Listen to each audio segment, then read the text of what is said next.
or superpower? Like legit or like funny answer? Oh, Well, you can give me both. I don't mind. funny answer is probably like my insight and my wisdom.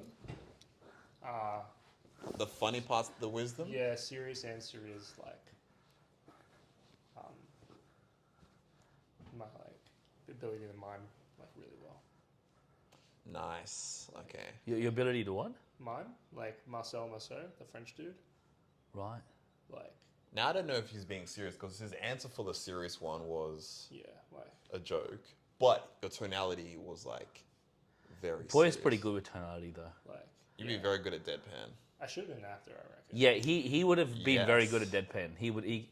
He'd be very good at deadpan. Even got the active face as well. Yeah, yeah. It's pain. There is pain. There's Just Yeah. pain. There's But he a breaks. behind But he that. breaks when you give him a compliment. Nah, man, it's just like, Nah, stop it. You're beautiful. You're like the greatest. nah, man. All right. My All right. mind's full of All scorpions. right, let's like- get started. Let's get started. Can you? All Can right. they hear it like this though? If you, like, Actually, I don't know. Did they even hear any of that? Should we redo that bit or like? Doesn't matter. I'll just hand this to you when you talk. They can hear. Yeah, perfect. All right, guys. So what's up? Welcome to Bridges of Belief. I am Kevin. You got your normal host Poya, and then we've got a special guest here today. We've got Josh Badu in the house. What's up, Nice. Josh? Hey, How you doing, bro? what's good? I'm good. Good. So today we thought what we're going to talk about today, and we ended up on the topic of dating. So we're going to be asking Josh Badu his thoughts on dating, his ideas on dating, and just to give a bit of background, Josh is also a coach, and Poya and Josh, they kind of met in a scenario got to do with dating. They're not dating each other, but I'll let them explain it. I'll let Poya explain the situation. Is that when we met, by the way? No, we met before that actually. We met through you, Kevin. Remember we had Nando's. Oh yeah, But I like- introduced. That's when but that's when the spark started, right? So like I bumped into Josh at the beach and just like, Joshua's got me. Got me, bro. It's fine. And I just looked into his eyes. He looked into mine, and before you knew it, we did like the Dragon Ball Z fusion thing. Oh, Yeah, no, that was lame. Let's. The actual story is much funnier. Yeah, like because you kind of you do many things, right? Like many different coaching things, but you also do dating coaching. Yeah. With Dateability, who are really cool. Shout out to Jess. Would love to have you on here. You'd be great. Yeah. Yes, we'll be sure to clip this and send it off to her. So, Jess, come do this podcast as well. I'd love to see you on here as well. It'd be so amazing, 100%. Oh, it'd be great to have her on. And Jess reached out to me on Insta. I was like, would you be interested in helping out on this floating workshop I'm running? And I was like, oh, okay, yeah, that sounds cool.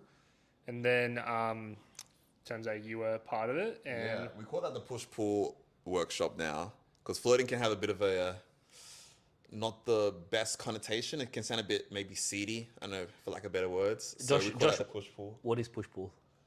Push-pull is Getting straight into it. Getting straight into it. Push-pull is like, I think most dudes, I feel like when it comes, if you've studied any kind of pickup, you would have heard the ideas like negging, pushing, pulling. But in most simplest terms, I feel like it's pulling is you're kind of giving more compliments. You're kind of trying to build rapport with the person, kind of get on the same page of like we're in alignment together. Yep. While pushing is kind of like when maybe you kind of teasing them a bit, kind of letting them know like, oh, you're not as top-ish as you think you are. Yep. And if you put that together, like the nice combination of both, it's lethal. Yeah. I feel like, or you're even dating aside, I feel like the principle goes a lot of places. Like even your best friendships, I imagine there's a lot of push-pulling. There's a lot of, hey, you're a great dude. I see these attributes in you. I see these superpowers in you. But then there's other days you're like, bro, you're a clown. What are you doing? Hey, like, you're kind of roasting them a bit. So you get that, right? Yeah. Yeah, absolutely. One thing I did definitely want to discuss is since, guys, you're listening to this, essentially, this is, normally it's a mix of personal development and Christianity, but there's definitely such a massive elephant in the room, and that's dating. And dating in the Christian world can be a really odd combination because sometimes it's a little bit taboo. So I guess we've got Josh here breaking down concepts, explaining things to us. I'm going to be drilling in with questions. And the first thing that I want to ask is something that you may not expect, but I notice a lot of my friends who are Christians have been friend zoned. Here's a question for you: why do guys get friend zoned at church? No, real talk. You're gonna hate this. I'm gonna throw that right back onto you because Yeah. you have had the experience of saying a lot of your friends have been friend zoned. Yeah. And I imagine you know a lot about their personalities. Yeah. Why do you think they've been friend zoned? Okay, this is the reason why I actually brought this Get you topic the up. reverse Uno card. Let's go. Because and I'm sure, by the way, all three of us have an explanation of this. All three of us have an angle. So I'll just start off, and eventually we'll go to Josh and then Poya. Yeah. And by the way, this is also a self-professed person who has been friend zoned as well in the past, right? Yeah. When Kevin said friends, he really meant himself. It's okay. Okay, fair enough. It took me a while to process and be like, oh, that's a joke. No, but Happened to a friend of a friend of mine. Yeah, but really is good. Push pull. push pull. Yeah. So the reason why I thought of that topic first of all is because when you're talking about push pull, I feel like that fits under the lens of a topic called attraction. I feel like if you are trying to get to know a girl or trying to, you see a partner or you see a potential partner and you want to get to know them or you really like them and you want them to like you back, there's two pillars to it. The first pillar is attraction and the second pillar is connection. And in attraction is the push-pull. Attraction is the flirtation. The attraction is the chemistry. The attraction is the little bit of that curiosity and mystery, right? Whereas connection is the deep conversations. Connections is the goals, and we're talking about deep things, and we're talking about God. And here's my explanation of it. If there's too much conversation, and there's not enough attraction conversation, you're going to end up friend-zoned. Say that again. Yeah, so essentially there is attraction and there is connection. Just that last part, like I do get what you're saying. But Yeah. You said if there's not enough this, then there's that. If there's not enough this, then there's that. So What was that if part? there's too much connection, which is essentially just deep conversations, getting to know each other's dreams and goals, and this is usually the topic where guys come back. My friends have come back to me like, "Bro, we talk so deep. We have such deep conversations." And 3 weeks later, he comes back to me and he's like, "Bro, I got friend zoned." Yeah. Yeah, I haven't thought Right. that on that as well. You're essentially giving them what they would want to get in a relationship free of charge as well. I think that's another element. Almost spoiling Wow. them with it. in a way. Wow, I really like that. Can you explain that a little bit more? Yeah, so I think look, it's a generalization, but I think a lot of the time what women might, from what I've seen, want to experience in a relationship or what they really desire is deep connection. And for a lot of guys who've been friend zoned, and I say this as a guy who has been friend zoned in the past, what the common thread I notice, one of the common threads, there's many, but one of the biggest ones is that thing, connection, right?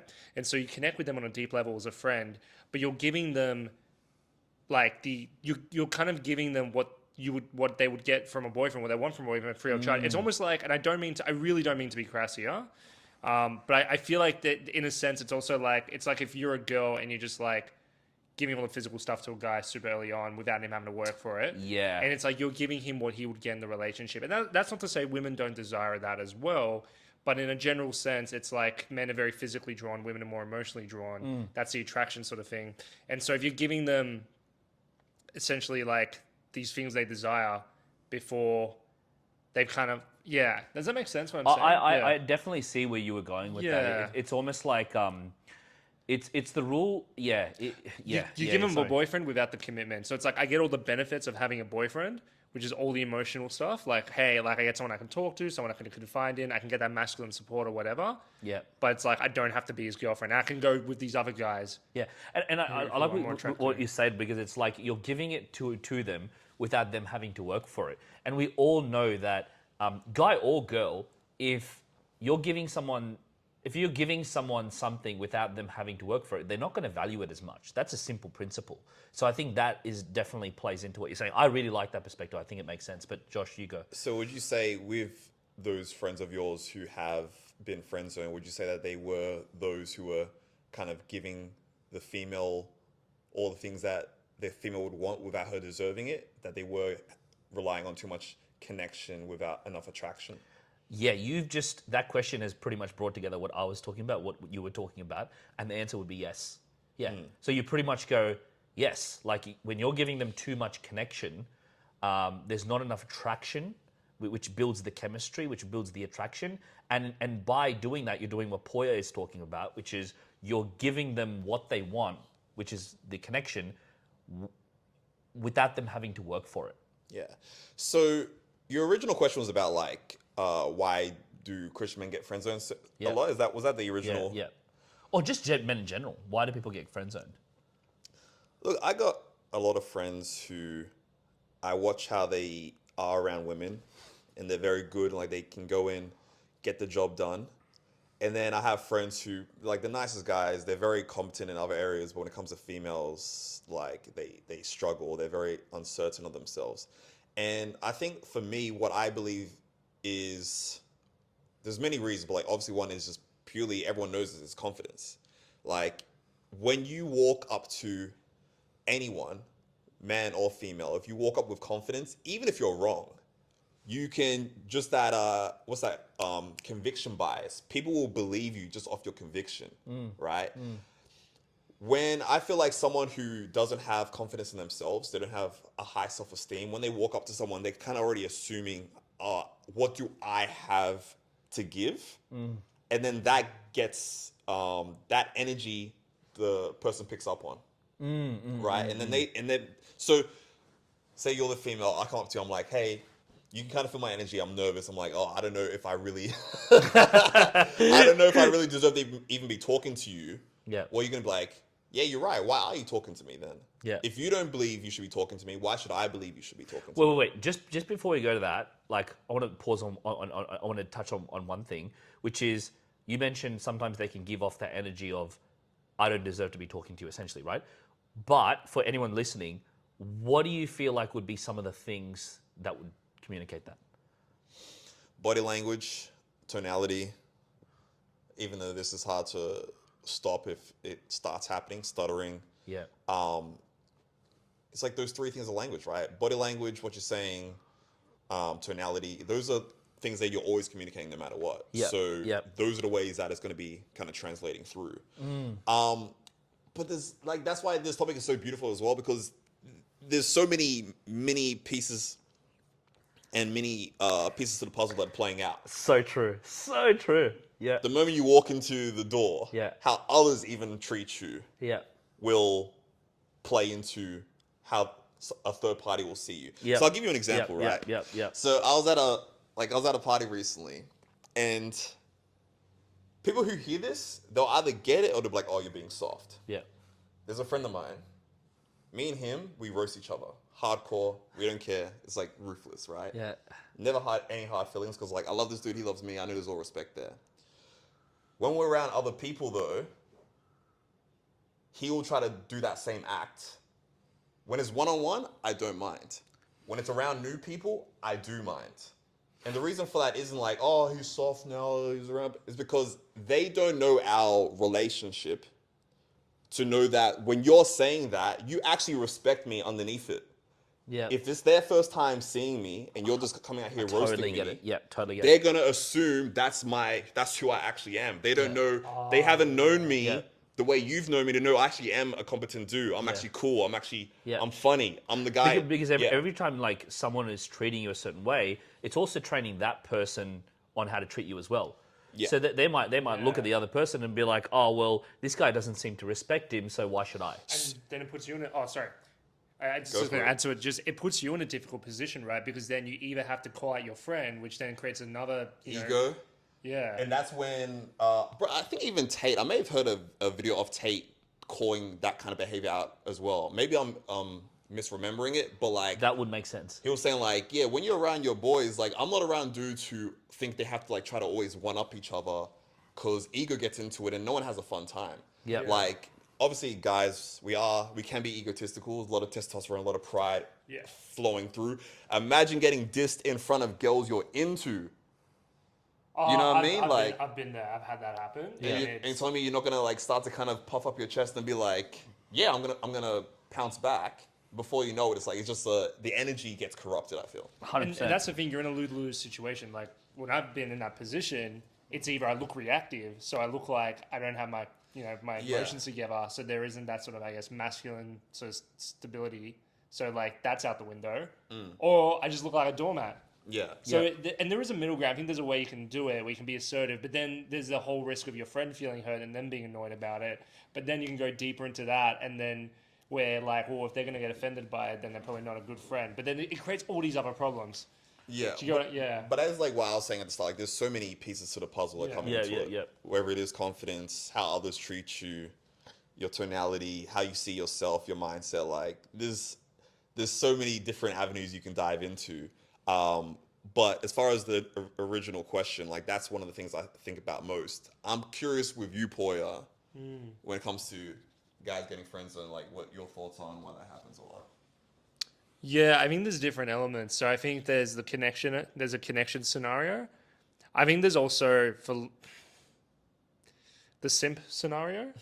Yes. Where you have guys, and there's obviously crossover, but you have guys, and I'm sure we've all done this at some point, where you like a girl, and it's very clear she's not interested, but you just keep trying, and you try to like, you're kind of friends, but it's a very like one-sided friendship, and you Flashbacks. yeah, me too, man. Me too. Kevin probably knows what I'm talking. Yeah. Actually, I don't know if you do. I'll tell you after. Yeah. But like you buy them gifts and stuff, and they're like, "Oh, thanks," and it's like a very one-sided friendship. So I guess there's also levels of friendship, right, which inform the friend zoning scenario. So when you're like good friends with them, it's the first one, connection. Yep. Then you have the simp type scenario where it's more of a shallow friendship or a manipulative, exploitative friendship.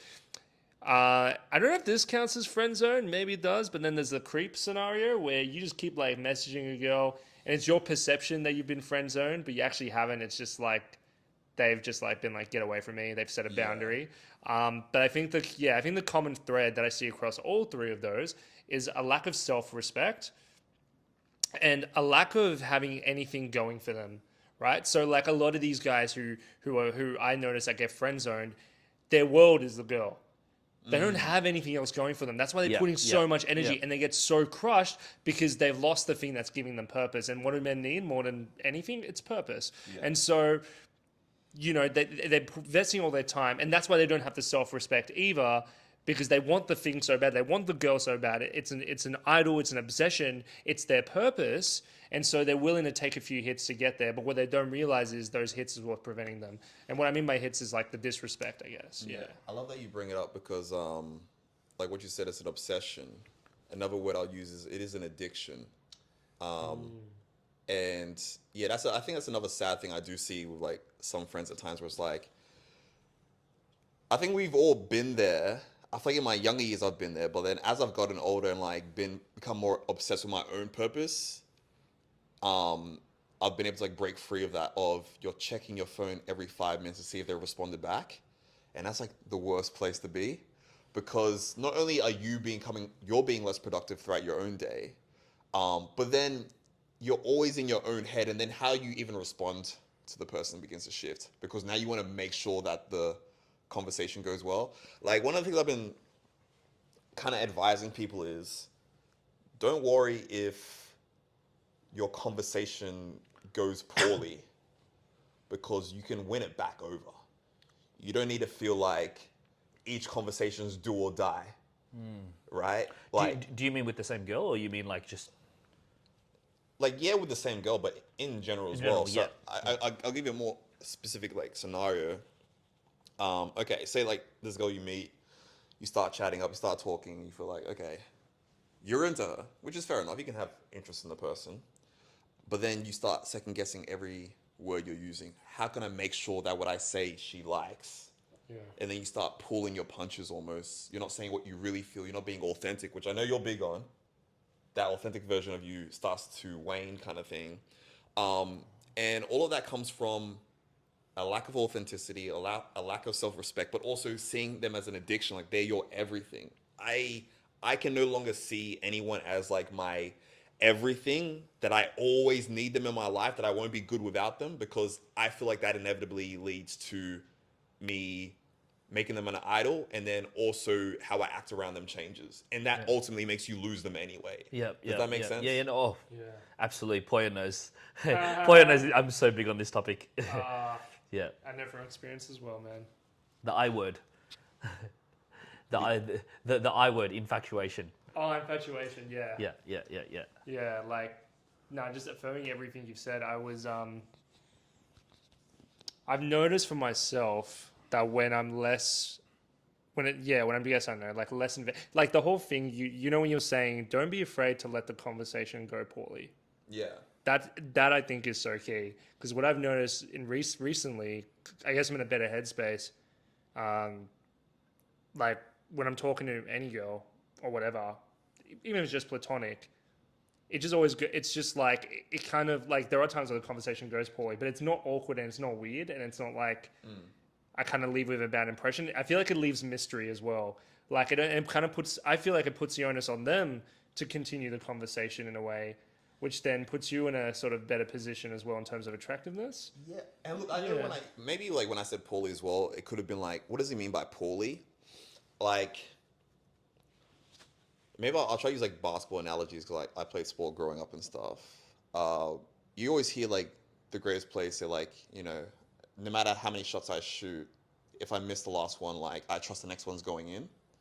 Like that mindset of knowing just because you missed the last shot doesn't mean that your next shot's not going to be successful. I feel like you can apply that same thing when it comes to speaking with females or your partner. Like, just because your last joke flopped, just because the last thing you said to them was taken poorly, doesn't mean that's the end of you guys talking. You can win them back. Yeah. And I think that comes down to mindset. Like, do you believe there's an abundance of opportunity available for you with this person you're speaking to, that even if what you're saying to them right now is like kind of, she didn't kind of respond not the way I wanted her to, don't worry, there's another day. Like, you don't need to feel like the relationship's about to break just because of one bad thing you said. Plus, if anything, you would want that. Because only when you test it and see, can I drop you and you don't break, do I know that this is a relationship that will actually stand the test of time. Like, I would not want any relationship where there hasn't been tension, when it hasn't been a fight. Not a toxic, let's stop throwing fists. But I feel like, okay, maybe to throw in a spanner here, I feel like the attraction phase, where you're getting to know someone, you're flirting with someone, the chemistry is different from the connection and the, okay, who are you? What are your values? What are your beliefs? You know what I mean? I feel like they're two different stages. I think that they're both running parallel all the time. They can. Oh, I know what you mean. I think, like, you're not wrong. I do agree with you. Yeah. But I feel like you're going in and out of each stage at any point in your conversations. At any point, are you saying stuff that's giving you signals of this is a long-term possibility? This is what that person's values are? And then there's points where like you're just going banter, you're kind of riffing. You're right. Could that even also be an element, like a version of push-pull? Because it's like that tension, or so say you make a comment and it doesn't go down well, but it creates a tension. It creates an emotional spike. Yeah, so it's like a push-pull thing. Yeah. Like, I'm not going to say I'm 100% right in saying this, but I think the concept is cool of no matter what's happening, I can still turn it around for my good. Right? And even there might be a bit of biblical reference in that as well, of like all things, God uses all things for the good of those. But I guess what my question here is, and this is why I asked the question, is like, when you say I can turn it around, are we specifically talking about the one conversation with the girl? And the reason why I would ask that is because if it is about I can turn this conversation around with the one conversation with the girl, then there's an element of I still need the outcome that I want. Versus if it's like, even if it's not this girl, then there's plenty of fish in the sea. Then it's kind of like it doesn't matter what the outcome's going to be. So which one do you mean? Both. Right. I'm playing every game at once. Right. So, to answer your question, let's play out that scenario. I'm talking to someone, and I try to tell a joke. It lands wrong. She's offended by it. Yeah, right. I have multiple thoughts that begin to manifest. Right. One thought is, that's okay. There's no way. There was no possible way that I would never have offended her eventually anyway. Right. So there's no need for me to keep stressing over this. this was going to eventually happen Anyway.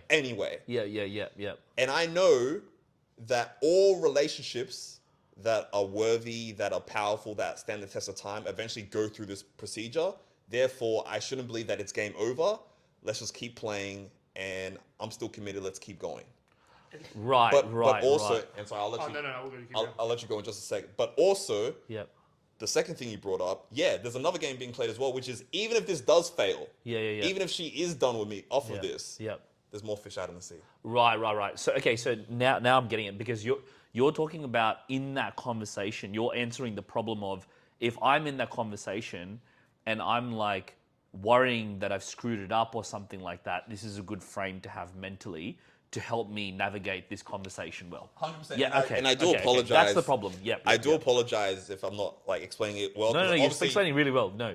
Because the context, listening to the context, you may not know the full context of what I'm saying because it's in my mind, not in yours. So I appreciate you like clarifying it more. But I think multiple games are being played. Each conversation you're having, you're playing the short-term game, you're playing a mid-term game, you're playing a long-term game, you're playing the mindset game of this small fish out in the sea. Yeah. But also, this is part of relationships. Yeah. Things do get tested. Yeah. This is part of me seeing if there's a long-term possibility here. Can she handle disappointment but still be willing to keep going? Yep. A lot of things are being shown within the conversation at once. Yep. No, because I know that, for example, even Poya, you've been in situations where, and I know which situation you're talking about. Yeah. So me and I know you, which situation he's definitely been. Like, Like tell you Poya's- after. Oh, should we name drop? No. Nah, Poya's. Can you go covert? Can you go covert situation going? For the people, for the culture, bro. I just that doesn't. all good. I just said I was just. But like no. was a I goose. think that's an important thing that you address. I guess you definitely gave a solution to a problem that we didn't bring up, but it is a problem to talk about, which is when you're in a conversation with a girl, and it happens. Like you're in church, you have a conversation with a girl, you're kind of hitting it off, and then in your head, like maybe you said something and then you feel like you screwed it up, right? Yeah. And this is like the perfect solution to that. This is the thing. It's just confidence. In the end, it's all confidence, right? It's confidence in in making a mistake. Yeah. Like people, so I think like that's an element of even just being awkward for like one moment. Yeah. The way you recover that's like the underlying confidence of that. So for example, say I'm talking to a girl and I make like some weird joke, right? And it just doesn't land and it's awkward, right? The way I deal with that is how I save it, and the way that shows like who I really am. So if I'm just like, oh, you know what, it's kind of lame, whatever, move on, and I don't make a big deal out of it, then she's gonna be like, oh, I guess I don't need it. Yeah. Oh, Yeah. there's so many techniques that are happening, right? Like it's crazy. Yeah. Yep. And it all just comes down to confidence. Look, when one of the relationships I was in, I was getting to know the girl in the getting to know you stages. I made some weird jokes that really didn't land. Yeah. And she was like, I don't know, but I think it was the way I reacted to that. And the way I even took the feedback that was like, oh, hey, he's cool, and we got into a relationship. Didn't work out, but that's all right. But like, you can. I think I agree with you. I think you can recover. It's having that underlying confidence. But also, I feel like disclaimer so that they don't cancel us. Obviously, like confidence in just being like abusive. Oh, I'm gonna win her back, even though I'm like legit crossing the line every time. Like that's wild. I'm talking about like those legit, innocent, genuine, Authentic mistakes that are made. Because Not in the the scenario crazy that you're extreme talking stuff. about, where people like confident, I'll get it back. In that case, what I see is the guy's lying to himself. Yeah, there's a delusion that can There's be a played delusion. Whereas when you're authentic, you're not lying to yourself, and you're like, okay, she doesn't like me, and I've probably gone too far, and maybe I've lost it, and that's okay. You know, That's okay. So I do want to touch on this point that you guys are talking about, which is I think it's brilliant. It's like I think the best example is a public speaker, right? One public speaker goes out and goes, it needs to be perfect. Everything needs to be perfect. I need to set up the structure, the introduction, everything needs to land, the jokes need to be on cue, and they try to control the situation. They go up and he or she makes a mistake. And because they didn't expect the mistake, they feel really awkward about it because they didn't want that to happen. They're trying to control it. Yeah. Versus the second public speaker goes up and goes, okay, I'm going to do my best to prepare. I'm going to show up my best. I'm going to be disciplined, but whatever, however it goes is however it goes, and whoever takes something from it. And they go up, they make a mistake, and then their way of reacting is like, oh, whoops, I forgot my notes. But anyway, I'm just going to wing this. And what the crowd sees is that they're okay with the mistakes. And the question for anyone watching is, and us is here as well, who do you resonate with more? The one that needs everything to be perfect, or the one that is okay with the mistake? The one that's okay with the mistake is also like more secure, right? That is absolutely true. And I think what you just said, the fact that they're secure, that is pretty much what Poya was saying. Like, how you deal with the fact that you did make a mistake shows that you're secure. And the fact that you're showing that you're secure helps, like you said, save that actual conversation. I think there's another element as well. It's self-awareness in the sense that we're all human beings. We're going to mess up. Yep. So whether it's public speaking, you are probably going to like stumble over your words at one point. You may forget something. You may even trip over. You're a human being. Yep. And if we're Christians, we also acknowledge that we're sinful. So we're never going to be perfect. That's just unattainable. Doesn't mean we don't try, but like in a healthy way. Yep. But we're not going to be perfect. Yep. And in a dating context, it's like accepting the fact you are going to make mistakes. And the hallmark, as you were saying, with a good relationship is knowing how to deal with that and knowing how you can bounce back from that. Because as you're saying, it's going to happen eventually. Yep. We're all human beings, and it's like a security in your own flaws. Yep. Yep. Permission to throw another element of. I'm keen. I'm so keen. Let's do it. So as you guys were like really cementing that last point, one thing that came into my mind was that the battle was already won or lost even before the conversations had. Okay. So, not name dropping, but just using my experiences, speaking with friends. Yeah. And I can already tell off their words. Yep. When they approach, it's not going to go well. Right. And one of the biggest reasons for this, and this is something that like I want to really pump into my methodology as well, is how they view themselves and their identity before they talk to anyone. Yep. So, like you will see examples in the world of guys who look like they have none of the traditional, conventional attributes that women want, yet they get plenty of females, plenty of women. And then you'll see examples of guys who have looks, height, money, yada, yada, yada. Absolutely. And they're still struggling. Absolutely. Why is that? That is such a big topic. That's such a good question, number one. It's a Pete Davidson principle, right? Is that what we're talking about? Shout out to Pete. But what? Go. I think I like to call it as the Pete Davidson principle, if you will. I'm here. So Let's go. it's really just like, how do I articulate? I'm just gonna give it whatever.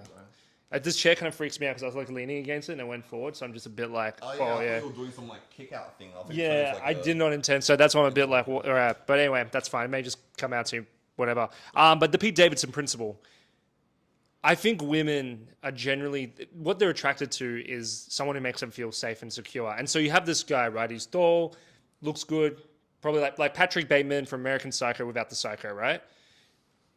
But he doesn't make them feel secure. And it's like there's all these underlying things, right? Pete Davidson, perfect example. The guy dresses like he's, on the streets. Doesn't care. He's probably got BO. He's gangly. He's like, hey guys. Like, he's not like, doesn't have the most attractive voice. Kind of looks like Goofy if he was on meth. But I love you, Pete, by the way. I think you're great. But like, there's this confidence because he's so against the grain and he's so sure of himself at the same time. That is, I think, that comes across as more confident than a guy who's in a suit. Because that's like the expectation of like what confidence is. I think you know what it is? I think it's like, more accurate to use the word of authentic. Because the guy cracks jokes at himself. He's honest with himself. You know, where the confident guy is trying to be you can sense he's trying to be somebody that he isn't.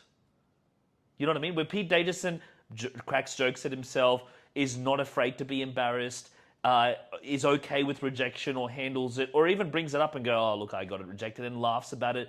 So what I see when it comes to attraction is, It's a degree of how authentic that you can be. The more authentic and real that you can actually be is the more likely that you will actually attract the partner of your dreams. Yeah. You want to go? All I was going to say is, I think just to add on to that is, I think from that authenticity comes that security, because not every girl will mesh with you. Yes. And that's something I've only just realized, like, oh yeah, not everyone's meant to mesh with me. And so then that helps you have an abundance mindset. You're not on dates thinking, oh, is she going to like me? Yep. You're actually thinking, am I going to like her? Yep. And I think like that's how you get that authenticity. And that probably will make them like you more. Yep. Which is the great paradox. When you're okay with the fact that they might not like you, it completely affects the way that you show up in the conversation, because you're not trying to control the situation. You're okay with the way that it actually is. And you go, if she rejects me, she rejects me. And if she doesn't, then she doesn't.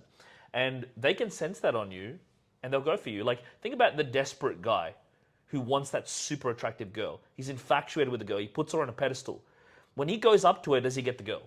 No, because he's trying to control the conversation, right? He is so desperate, and she can sense it on him. She can sense that he's looking up to her and he's putting her on a pedestal. And this is why the fan will never be with a celebrity, right? And this is also why there'll be another guy who walks in, like you said, a Pete Davidson, maybe he doesn't look good, whatever, but walks in and he's nonchalant. He's having a good time with his boys, and he's like, oh, she's attractive, I'm going to go up and chat to her. He doesn't care. He's like, if I get her, I get her. If I don't, I don't. And with that attitude, because he's not desperate, because he's not putting her on a pedestal, he sees her more on the same level as him. She can sense it. And he gets her. And this is why the desperate salesman never gets the sale. But it's the salesman that goes, oh, well, if I get this sale, I get it. And if I don't, there'll be more sales. And that energy is usually the energy that gets the thing that you want. And that's universal. You're going to apply it to podcasts, you apply it to relationships, you apply it to business. Right, absolutely. You apply it to every single facet of life. And when I had asked that question about, like, why does the guy who has nothing get the girl and the guy who has everything can still lose the girl, love the strands you guys took, and adding on to what you said about why guys will say we'll put a girl on a pedestal is also because they undervalue who they are. Absolutely. So back to the story I was saying with my friend, I was talking to him and I'm like, he says to me, like, why would she choose me? And when I heard it, I felt bad and I felt angry. Yeah. It was sadness and anger. Yeah. Because it felt like, how many years of great things have you seen from yourself that you still don't value about yourself? You know what I mean? Yeah. Overlooked. That you overlook about yourself. Yeah. Now, I know it can also sound a bit unfair that if you are, say, a good-looking, articulate person, to be thinking like, why don't you value yourself? Or like, it seems like you have so many things that's given to you. It's like a rich person telling you, why don't you work harder? It's like, shut up, you're rich. Like, you don't. Self-awareness, Josh. But it's the principle still does stand. Yeah. Like, when you know I have A, B, C, and D to work with, I may not have E, F, G. Yeah. I may not have this, I may not have that, but I do have these things here. I'm going to invest, grow, strengthen all these areas. And when I come and bring myself to this conversation, they're going to see how powerful all these areas are. You never know. This may be enough to win him over. Not guaranteed. Nothing's guaranteed. But you have a better fighting chance when you know that you have this superpower to work with. I feel like, back to the first question of what makes guys fall into the friend zone, a big part is they walk in not even knowing what they have to offer, what makes them valuable in the first place. Yes. Sorry, please. So ultimately, that energy also comes off. He has nothing to offer me because he doesn't even believe he has anything to offer. And I think, and then as you said that, the question I asked myself was, but then why do they say, and I do believe it as well, why are a lot of women attracted to the bad boys? And then as you said that, I asked myself the question, what about bad boys? Are bad boys value themselves? And then when I asked myself the question, the answer that came up to me was that a bad boy doesn't care. So not caring is one way. It's not 100% certain way, but it's one way to show that, or even if it's a superficial way to show, or it's a counterfeit, it's a pretend way to show that you do have value. Yeah. Because the person who doesn't have value, like, cares about the situation, cares about how he's perceived. But yeah, that's right, bends over backwards. So I think the fact that the bad boy doesn't really care reveals, like, a quality that may not be true, but it does reveal that, like, they have more value than the person who tries to control and really cares. Yeah. Does that make sense? It makes sense, but Yeah. also why, like, this conversation, like, is such a can of worms. Because then you can go into the whole thing of, like, why does she like bad boys? Was there a problem with her father potentially? Is there daddy issues there? Yeah, bro. Are they into toxicity? Like, are they mature enough? Are they emotionally self-aware? Like, Bro, there's so many pieces. There's so many pieces. Yeah. Bro, one of the things I'll say, I would suffer with that. Because as soon as I would get an answer like this in my head, you would throw in a spanner like that, and I'll be like, oh no, what are we there's doing? a whole other angle I didn't explore. I think this circles back though. Oh, sorry. Go. Ryan. I think this circles back though to the authenticity thing, right? Because the right person will want the real you. Yes. So Yes. if you're not a toxic person and you're just being yourself, the right type of girl with the right type of values that align with your values will get you. So Yep. the girls who are attracted to the bad boys are themselves, they're the bad girls. Yep. You attract what you are. Yep. You attract Yep. what you are. So it all Yep. comes back to authenticity. It all comes full circle. Yep. So yeah, totally what you're saying. Did they have a bad relation with their father? All of that, probably. And then also there's immaturity, right? Like, you know, I was talking to someone about this yesterday actually, and she was saying, yeah, the reason girls are attracted to bad. She was like, I love nerds. Nerds are great. I'm like, yeah, cool. She was awesome, but she was I'm like, not gonna lie, when I do hear someone say like, "Oh, I like nerds," I am very curious with the. I don't fully. No. I don't know about what you were gonna say, but I was gonna say I don't fully. oh buy it. no, I get what she. I wonder what's behind that feeling. It's like nerds and Is they're that like, you saying no, you no, don't no. believe it though? There's different types of. I'm Yeah. curious by it. I'm No, curious by it. I mean, it's like the nerds when they're like, I'm talking about nerds in like their late 20s, early 30s who work for like, you know, in tech and they're like sporty and stuff, but they're like nerds that like do software engineering or something. They make lots of money, but they're like, not like nerd, as in like works full time.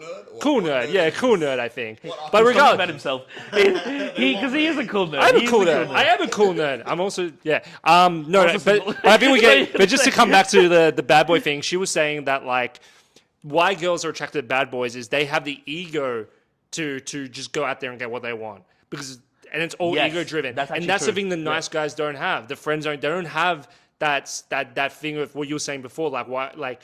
They don't feel they deserve that. Yeah. And so they come in with this like low posture. Yeah. And so, yeah, it all comes full circle. If you embrace who you are, you will find the right person. Yeah. Bro, there's so many pieces to this. Bro, there's so many pieces to it, and before you go, it's like that's why you just gotta take it one at a time. And make sure that like you do consider each piece and say, have I properly maximized my life in this area? Have I properly maximized my life in each of those pieces that you do need to consider? Are you doing it correctly? But you know what though? Okay. But then you just opened up a new topic as well. Yeah, he said something. You opened up a new tangent. That's podcasting, baby. Yeah, We out here, so baby. because I was about to answer that, and I'm just like, but this is so interesting as well. So okay, let me answer it like this one. Let me give you my take on this one. So I don't know if I have the brain power to really articulate it well, right? But when you said that, the first thing that came up to me was, I totally get what you're saying. Because it's a sense of, as we're bringing up all these pieces that you got to work on this, and this, it becomes a little bit like overwhelming. That you're like, what do I work on? Too many pieces, yeah, I feel that. However, Poya would know this, my North Star is authenticity. So then the question just becomes, what is authenticity?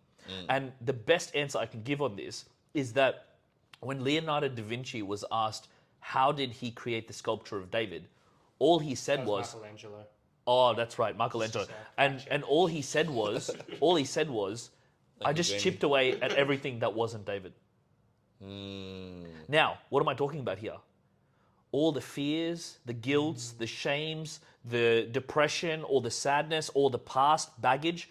If you let go and you chip away at all of that, all you'll be left with is really you. Now, let's bring this in like an actual conversation, right? Let's just say that I go to the club and instantly I start feeling all the fear. What is the fear I'm feeling? I'm fearing the fear of I got rejected in primary school around girls. This happened to me around girls. At the swimming carnival, she told me off around girls. That same fear is showing up when I'm in the club. So if that was cleared, that fear wouldn't come up. Yeah. So in the absence of that fear, who would I be? Authentic. Yeah. So if I'm authentic, I'm not going, I need to control how I look or what I say to this girl. I'm going to be me. And when I'm going to be me, you're okay with rejection. You're just like, okay, fine, it hurts a bit, but I'm okay with it. You say what you want to say. You are not trying to be somebody else. And that just oozes confidence. And that is what I've discovered attracts a girl, because you're not looking up at a girl and putting her on a pedestal. You're seeing her on the same level as you. Does that make sense? And from that place, I think it's a very good North Star to think of, because if you can be as authentic as possible, then all the other pieces fall into place. So here's where I feel like we can get a bit more practical, a bit more solution-based. Because I feel like, in a way, anyone who also is watching this and listening to this kind of understands all these ideas and concepts and theories. But then it's like, how do I actually go from being that fear-based, addiction-based, low self-esteem-based self to actually becoming authentic and finding value in yourself? So like, and I know obviously this is like your bread and butter. Yeah. This is where this guy starts. A part of me is just like, just come work with me. I'm throwing the alley-oop. I'm like, do that, dunk with it. yeah. Okay, so picture like practical steps. Would you like practical steps? Practical steps that a dude who like legitimately is the person who does put the guy on the pedestal, who doesn't see his own self-worth. Okay. What are the practical steps you feel? Okay. Here we go. So first of all, I'm going to say that I'm sure that everyone here has a different angle on it. I'm not saying that I have the right angle. I just have the angle that I feel like I have researched and tested and seems to be the most simple way to actually do it and the fastest way to do it. Number one, you got to do things that are aligned to your highest values. Because when I'm talking about something right now, I'm talking about something that I love. Instantly, my energy goes up, my confidence goes up. I know what I'm about to say. And in this area that you truly love, you're the most disciplined, you're the most reliable, you're the most charismatic, right? In the area that you truly love. Like if I was to ask you to public speak on a topic that you don't love, you'll get nervous. But if I ask you to talk about the 3 biggest lessons that you've learned on Christianity and personal development, your confidence goes up because this is your topic, right? So let's go deeper. Sorry for cutting you off. Yeah. Let's go deeper. Imagine that they're really struggling. They don't even know what their highest values are. How do they then find their highest values? Yeah, so that's now I'm zooming out, but I would say that first, to discover your highest values, one of the ways to do it is to get very, very curious about the theme that surrounds your life.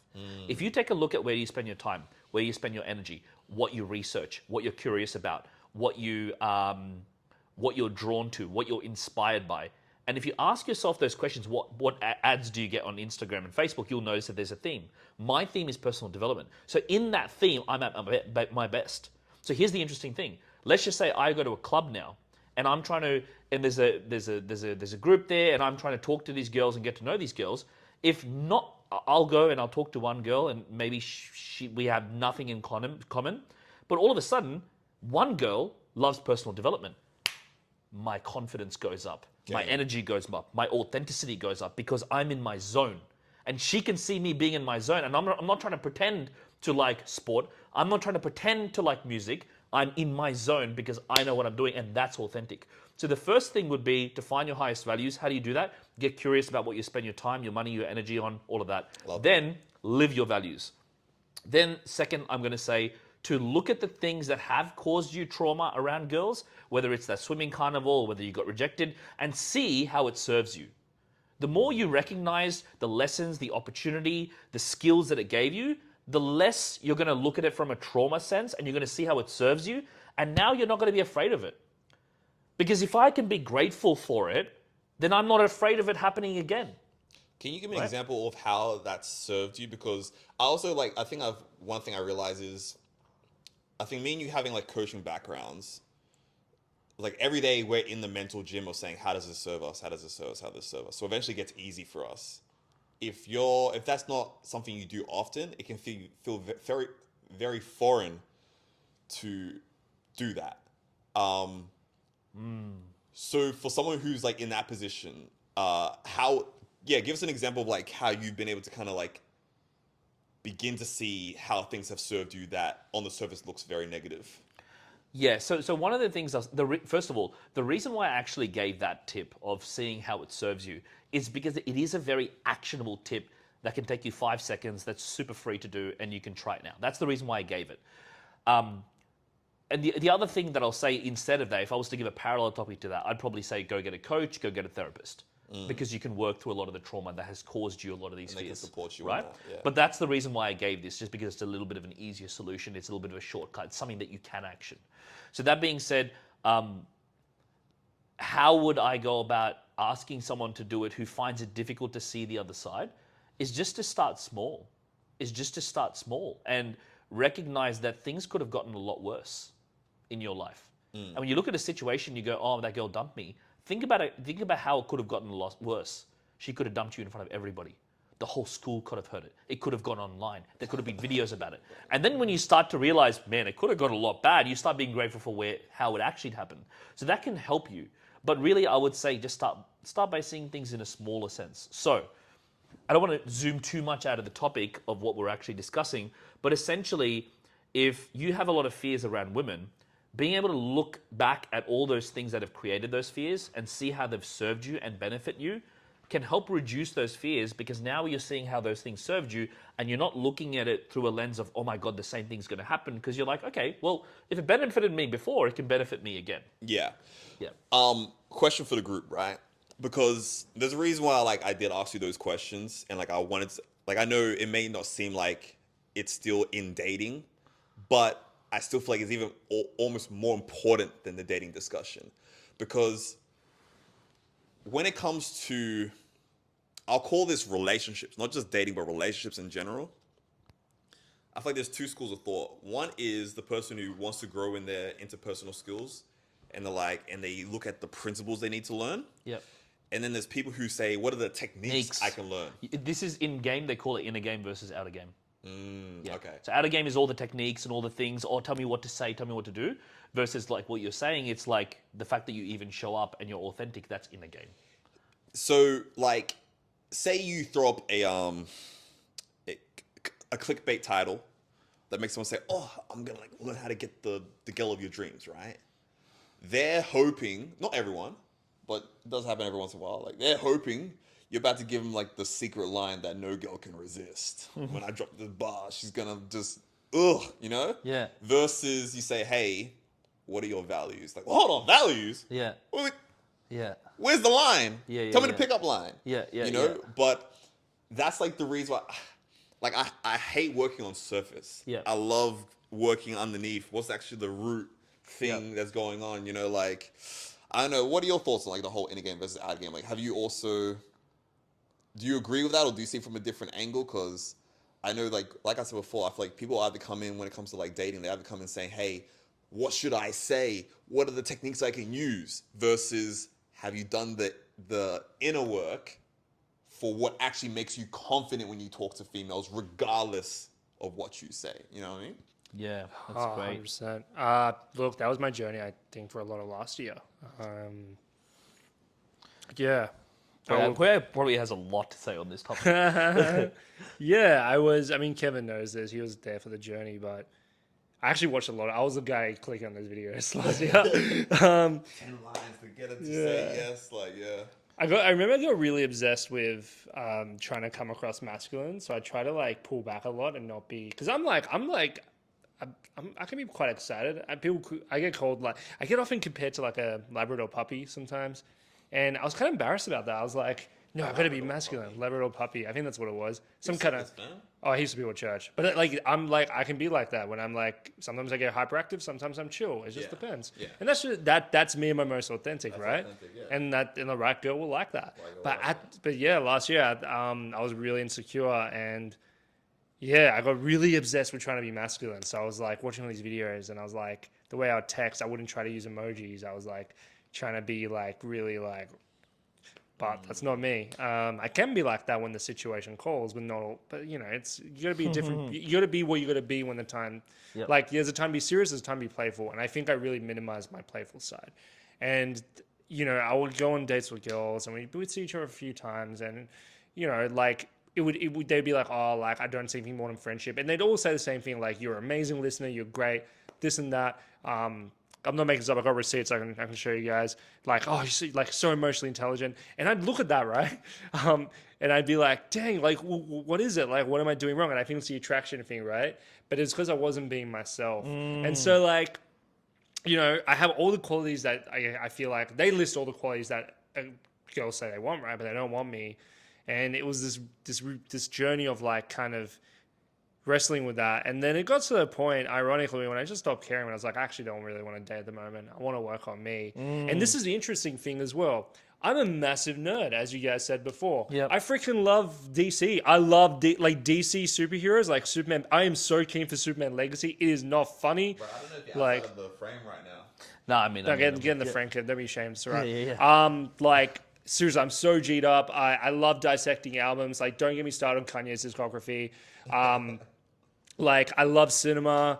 I love personal development. Yeah, but I love nerdy stuff. I used to play Quidditch in uni, like Quidditch from Harry Potter. I helped start the UTS Quidditch Club. Like, they probably still know who I am. Maybe if you're in Quidditch, name drop Poya, see what happens. Magic. But like, yeah. I was like, yeah, it was a whole thing. I was really well known over there. But like, I repressed that for the last few years. I would start wearing my nerd t-shirts. I'd be wearing more plain stuff because I thought I was too like neckbeardy or too weird, right? And recently I've started embracing that again. Like I've started wearing like my band t-shirts. I have like this Wiggles t-shirt that's like in the style of the Ramones. I don't know if you guys know that band. But I stopped wearing it because I thought it was a bit like nerdy. Now I wear it all the time. Yeah. And I have this Kendrick Lamar shirt that I wear all the time. I wear this Star Wars shirt that I never wore. I got it for my 25th. I only started wearing it now, like 4 years later. And I freaking love it. I wear it all the time. Yeah. You'd be surprised how many nerd girls there are out there who love that stuff. But even like normal girls who aren't into that, I can tell my interactions are so much better because I'm just being me. And they're like, this guy likes nerdy stuff, yet he's cool, he's funny, he's charismatic, he's playful, but yet he's also like emotionally intelligent. I'm not like trying to like talk myself up here. This is like genuinely what happens. And I've noticed that, I just have much better interactions with women now. And I feel like there's more opportunity for attraction to develop if I wanted it to, because I'm just being myself, because I'm being a nerd, because I am a nerd. Yeah. Yeah. Yeah. Yeah, so Poya, first of all, I'll just say, yeah, thank you so much for sharing that story, because I know that so many people who are listening are in that position where they listen to advice where they're like, you should be this or you shouldn't be this. And it's like, it kind of makes sense. Whereas when you try to do that and it's not like you, it doesn't work. And then it gets you confused going, hang on, like, am I not doing this right? But at the end of the day, the most important principle is you being yourself. Because here's the interesting thing. Like you said, the Labrador puppy, right? Some people may be doing the Labrador puppy and showing up like that in a relationship, or hey, I love you, or blah, blah, blah, in people's faces. But that might not be authentic for them. They might be doing it out of fear because they don't know what else to do. So that won't work. Whereas when you're doing it, right? You're doing it because that's you. That's part of who you are, right? That's definitely not all of you. That's definitely a part of who you are, right? But that's why it works, because it's actually being you. And this is the thing that I noticed as well. It's like, now I would say I'm in a period of my life where I'm probably the most authentic I have ever been. Doesn't mean I'm more authentic than anyone else. I'm more real than I've ever been in my life. And when me and my friend, we went to Bali, and my friend was single, and I was just introducing him to people. But I just found that I could see that I had a lot more eyes on me than I normally would have. And it's because, and what's interesting is, I was doing all these things that back in the day I was told never to do. Or don't show that you're too interested, or don't talk about this topic, or don't ask this topic, or don't say this topic. I learned all this in the game. But now I didn't really care. Now I was just like, I'm going to be myself. And the funny thing was, I had, for example, one girl, she literally said to me, we were all in the massive bathtub talking, and her boyfriend walked away because he wanted to go get drinks. And she looked at me and she goes, are you Safa? And I go, what's Safa? And she goes, are you South African? Because you got this whole like really strong charisma about you. I can kind of see right? it. I don't know what she meant by that. I didn't know what Safa was. She was South African, it turned out. But she just goes to me, you just have this really strong charisma about you. And I was just like, but what is it? And in my head, when I was thinking back, I was like, I was just being real.